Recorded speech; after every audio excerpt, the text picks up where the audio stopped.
তিন নাম্বার নবীজি ডেকে বলেন ওয়ায়াশরাবুল খামরি। তিন নাম্বার আমার দয়ার নবী ডেকে বলেন ও সাহাবারা তোমরা শুনে নাও, যখন আমার উম্মতের মধ্যে ওয়ায়াশরাবুল খামরি মদের প্রবণতা যখন বাড়বে, মানুষ যখন মদ বেশি খাওয়া শুরু করবে, তখন মনে করবা কিয়ামত একেবারেই নিকটে চলে আসছে। আমার ভাইরা, আমার বন্ধুরা, এই সময়ের মধ্যে, এই যুগের মধ্যে মানুষ নেশা করতে কোনো ভয় করে না। প্রথম খাবে কি? প্রথম অবস্থায় খাবে শেখর তাল অবস্থায়, তারপরে খাবে শেখরের বড় কি বিড়ি, তারপরে খাবে সিগারেট, তারপরে খাবে মদ, তারপরে মদেও কান দেয় না, তারপরে একটা আছে পাউডার জাতীয় বস্তু যেটাকে বলা হয় ড্রাগস।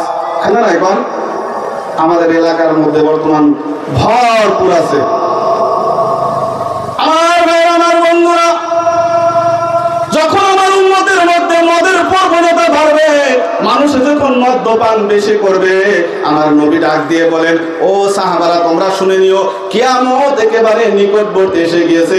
অতএব এই উম্মতের মধ্যে যখন মদের প্রবণতা বেড়েছে, অথচ আমার আল্লাহ কোরআনের মধ্যে এক জায়গায় না কয়েকটি জায়গার মধ্যে মদের হারাম বর্ণনা করেছে। আমার ভাই, আমার বন্ধুরা, আল্লাহ রাব্বুল আলামিন বলেন ওয়ায়াসআলুনাকা আনিল খামরি ওয়াল মাইসির কুল ফীমা ইসমুন কাবীরুন ওয়া মানাফি'ু লিন-নাস ওয়া ইসমুহুমা আকবারু মিন নাফি'িহিমা।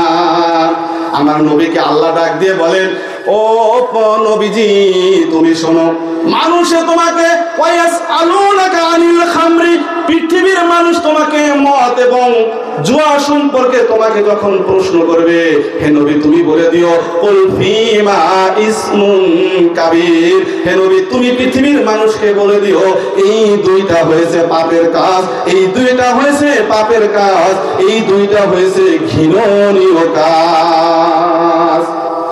শুধু তাই নয়, আল্লাহ রাব্বুল আলামিন বলেন এবং এই মদের মধ্যে কিছু সংখ্যক উপকার রহিয়াছে।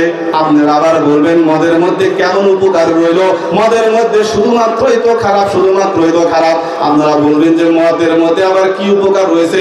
আল্লাহ রাব্বুল আলামিন এখানেও ডেফিনিশন দিয়েছেন ওয়া ইসমুহুমা আকবারু মিন নাফিহিমা, তবে ভালোর চাইতে খারাপিটাই অনেক বেশি।